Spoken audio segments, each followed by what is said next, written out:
Hey everybody! So today we're going to check out how to get the Anycubic Photon set up in Chitubox Slicer and slice your first print.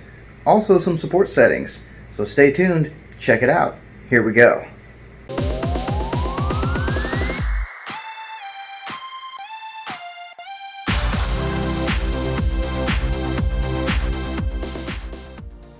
Alright, so you first want to head to chitubox.com.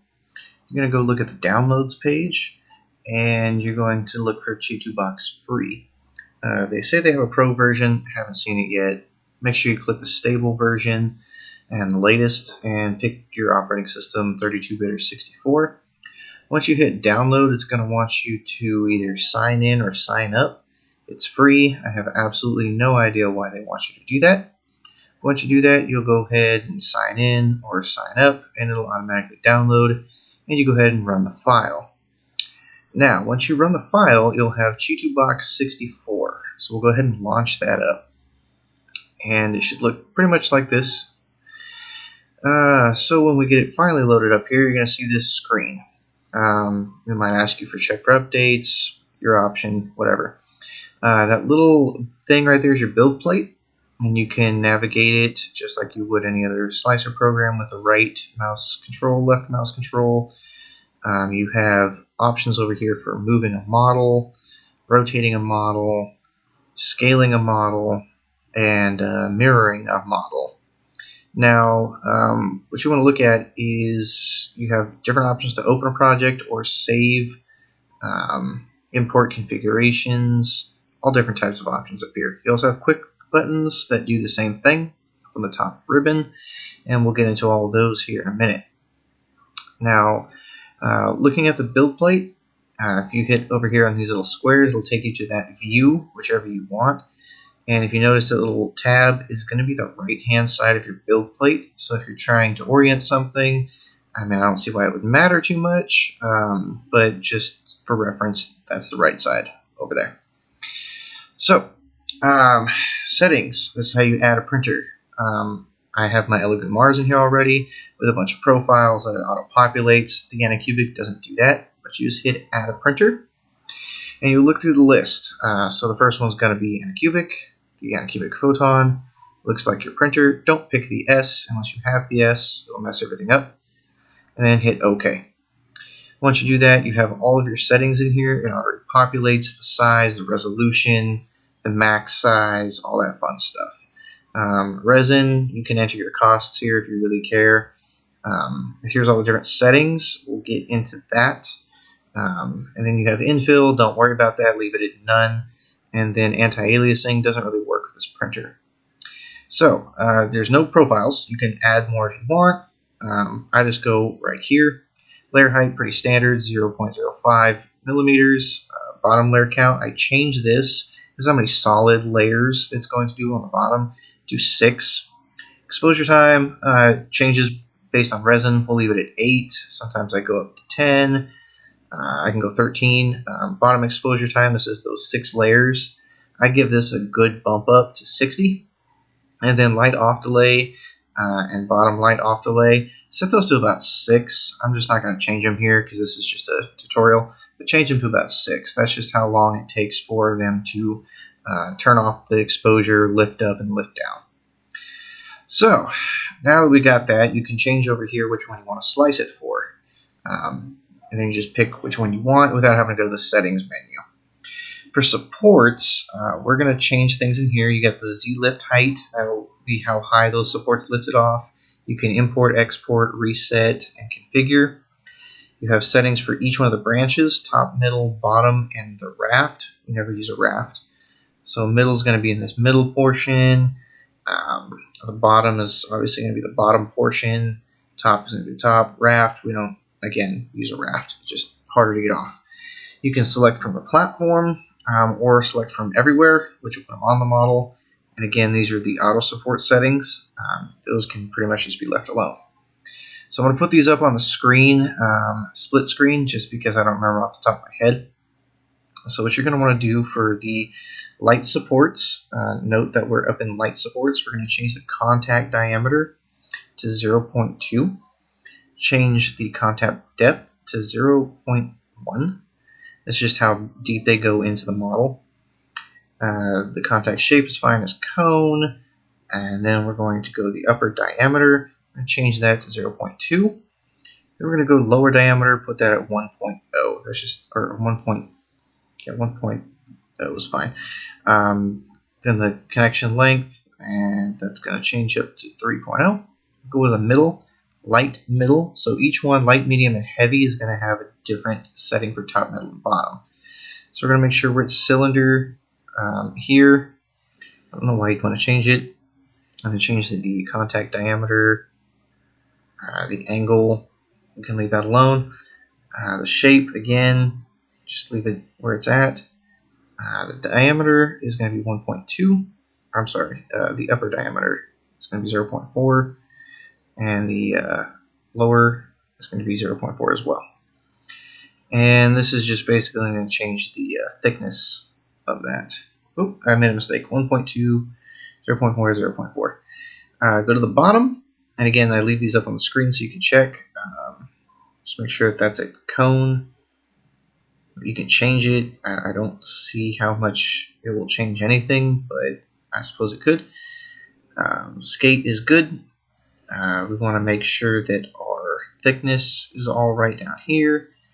You're going to look at your contact diameter again, and this is just for the middle portions. 0.4 and 0.4 is fine. Contact points, you can change this 3, 1, 2.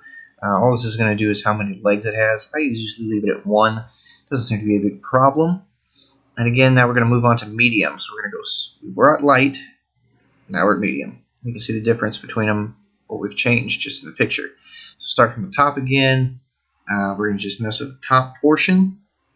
So contact shape, leave it at none. You can put sphere, I just leave it at none. Contact diameter, so we're going to change that to 0.4. Contact depth, so these are medium. We're going to go a little deeper, 0.15, just because there's going to be a little heavier supports. Connection shape, again, you can change it if you want to. I don't see why you'd want to. Leave it at cone. It's a nice shape. Upper diameter, so that is going to be pretty good right there. And then we're going to change the lower diameter to 1.5. So make it a little bit thicker, a little hardier. And then connection length, we're going to bump that up to 4.0. Middle, again, not too much that we're going to do here. You can see over on the left of the screen. We're going to change the shape to cylinder. Same thing as the lights. We're going to change that diameter to 1.5. And the angle, leave it alone, it's fine. The pillar shape sphere, again, diameter, we're going to up that to 1.2. Upper depth, we're going to change that to 0.4. Lower depth, 0.4. Bottom, we're going to look at the platform touch shape. Everything looks pretty good in here. The only thing we're going to really mess with is contact diameter and depth, if you really want to. Otherwise, just leave it how it is for medium. It's usually pretty good. I just changed the contact points. So then we jump to heavy. Heavy, the really only thing we're going to change is the top points here. The top point, again, contact shape none. The sphere just seems to damage it a little bit more. Contact diameter, so we're going to change that to 0.8. 0.1 or 1.0 is just a little big, a little too big. Contact depth, so we're going to set that over to 0.4, just enough to get a good heavy grip. Keep the connection shape as cone. The upper diameter, again, you can change it to 0.8, 0.6, depending on where you need to get it in there. A little thicker, a little bigger. I usually start with 0.8 and go from there. The lower diameter is fine at 1.5, and connection length is fine at 3.5. Don't really change the middle or the bottom too much. So then we come back over here, go to open file. I'm just going to throw in a gin file. It's a pretty, detailed file. Looks pretty good. Nice file to slice. You can rotate it around, take a look at it. It puts it in the default, whatever the STL was exported as. And you can rotate it by clicking the rotational button. You can change it by 90 degrees by a certain number. You can flatten it by face, or you can just grip it and oops, lost it. grip it and just try to rotate it whichever way you want on each individual axis. I usually just type in a number. It's easier. So we'll just go negative 35. Negative 35. Looks good. Tilt it back. This helps the cross section not be so big sticking to the plate and the FEP. And it hides the supports on its back. Any supports we're going to add, it's going to be on the back. You can orient it however you want, wherever you want to hide the supports at. So we're going to go to supports and see how it lifts it up. That's because we have that lift height of 5. It's going to lift it off the bed. We want to move it up so it's got room for supports. You can put it 10 if you want to. I don't see the point. 5 is usually generally pretty good. So I'm going to start with some heavy supports because these are the ones that are going to stick to the plate and support the entire model. This is going to take the base of it until you get to the medium support. So I'm just going to see this black line. That's telling me where it's going to be. So I want to start from the very tip. And if you look, you can see all this red. That's unsupported area or potential overhangs. So I'm going to stick one right here, right at the very tip, as close as I possibly can with heavy supports. Now remember, this is going to be our grip. This is going to hold it when it's peeling away from that FEP. So to prevent warping and get a nice flat surface, I'm going to put a couple of these around here just so it's pretty heavy. Then we'll switch to medium. Now these mediums are just going to be there to help strengthen the heavy supports. They're not going to support the entire model, but they're going to help. So you go around and you look for things that look like they're going to need support. They're going to be overhangs. They're not going to, just like FDM printing, they're not going to print mid-air, or they'll stick to your FEP. And you can support your supports, which is kind of weird. But if you have a tall support and you need to support it, you don't think it's going to be okay, you can do that. Or you can delete supports. You can go back to adding supports. Put them wherever you would like. You can also edit the supports. So if you don't like where it's at, you can grab it, you can move it wherever you want. It might not print the best, but you can, experiment around. You can move the tip. This one doesn't want to move too far because I told it to touch a support. So it's going to be all wonky. Darn camera controls in this thing. So we'll just go ahead and get rid of it. Boop, don't want it. Click delete, it's gone.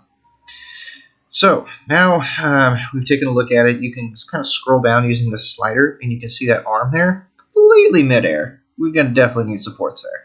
This helps you find little areas that are going to need the actual supports. So as you go up and go up, you're like, all right, this is looking good. That looks like something, but yeah, it might be okay. We'll just throw a support there just to be safe. Why not? Can't hurt. And then I'm going to support the support because one little stick might not print so well. 2 sticks holding each other up, much better. Oh, look, we have another island back here. So we're going to go over here, and we're going to scroll in. You can change the view level if you want. We're just going to add a support. I'm going to add 2 of them right next to each other because that's an unsupported island. It's got a ways to go before it bridges and touches the actual model. And you can see all this other little tiny stuff coming on down here. That's going to be a problem. You're going to have to support those too, because if you don't, it'll just stick to your FEP. It'll ruin your print. It's not going to be a good day. So support them where you can. And again, if mediums are too much, you can always switch to light, and then put in a medium or 2 to help it out. So this one, I'm going to stick a light one over here. And you can see it's much skinnier than the rest of them. So I might put 2 light ones instead of a medium one.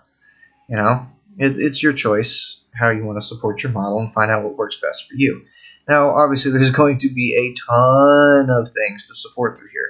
This is going to be your major thing with supporting a model or printing a model, is finding all the ways to support it. Now, you can see here, if I put a support in, it's going to put it right on his chest. I don't want that. I don't want to have to try and cut that off and potentially damage the model. So what do you do in that instance? You know it needs support. It's an island. It's got to get supported. There's no way around that. And every time you click it, there it goes. It wants to stick it to the chest. And you're going to have to cut that with a razor blade, or clip it off, and you could scar your model. So put a support over here. Then go over to Edit Support. Grab that tip. Drag that tip to where you want it on the model. Oh, look. I can now support that. Now, this isn't going to work all the time. You might have to sacrifice a portion of the model, but this seems like it'll work. It's at a decent enough angle. It looks like it'll work. but it's still kind of far out there. Like, I don't want that to fail, so I'm going to take some medium, right? I'm going to take some medium, go to add support. I'm going to put a support there, and that's going to go back to edit, and I'm going to move that as well over here. Now, it's okay if the supports cross, because I'm going to sit here and I'm going to add extra supports for my supports. And any supports that cross will just merge into one. It'll make it thicker, stronger.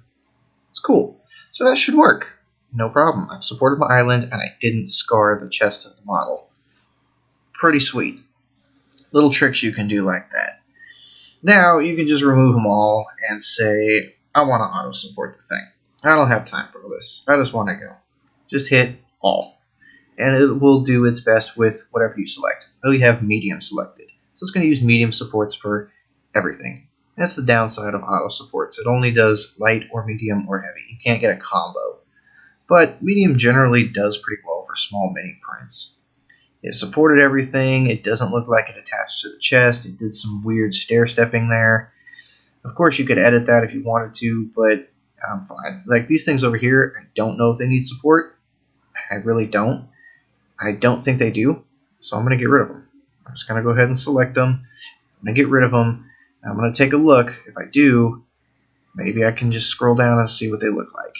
It doesn't look like it's an island. I mean, it's going to overhang quite a bit, but this is resin printing. We can deal with a little more of an overhang than FDM can. It doesn't look like it's an island. It should be just fine. Because remember, this is printing upside down. We're looking at technically the bottom. His head's going to be facing the vat. So, now you're going to use a lot of resin with this because it's completely solid. It's going to be a heavy print. And supports might fail with a heavy print. So what are we going to do? You can come back here. You can hit slice, and you can wait for it to slice forever and see how much it's going to weigh. Volume, weight, price, time. And if you want, you can scroll down and you can see absolutely everything that is going to print layer by layer, which is kind of helpful. Might help you spot something you might have missed. With your settings down here, then you can go back and change wherever you want. So what we're going to do is we're going to try and hollow this model because it's really solid. And so we're going to take away all the supports, get rid of them, and come over here to hollow. Now, hollowing is just going to drill out the model from the inside. I usually set the wall thickness to like 2.5, leave the precision and put it to enter and just hit start. And it's going to basically try to hollow out as much of that with a 2.5 millimeter thick shell. And to speed this up, you just grab this little slider over here, drop it all the way to the bottom, and then scroll back up. Because for some reason it wants to preview every layer for you. But now you can see there's hollow in there. Nothing in there.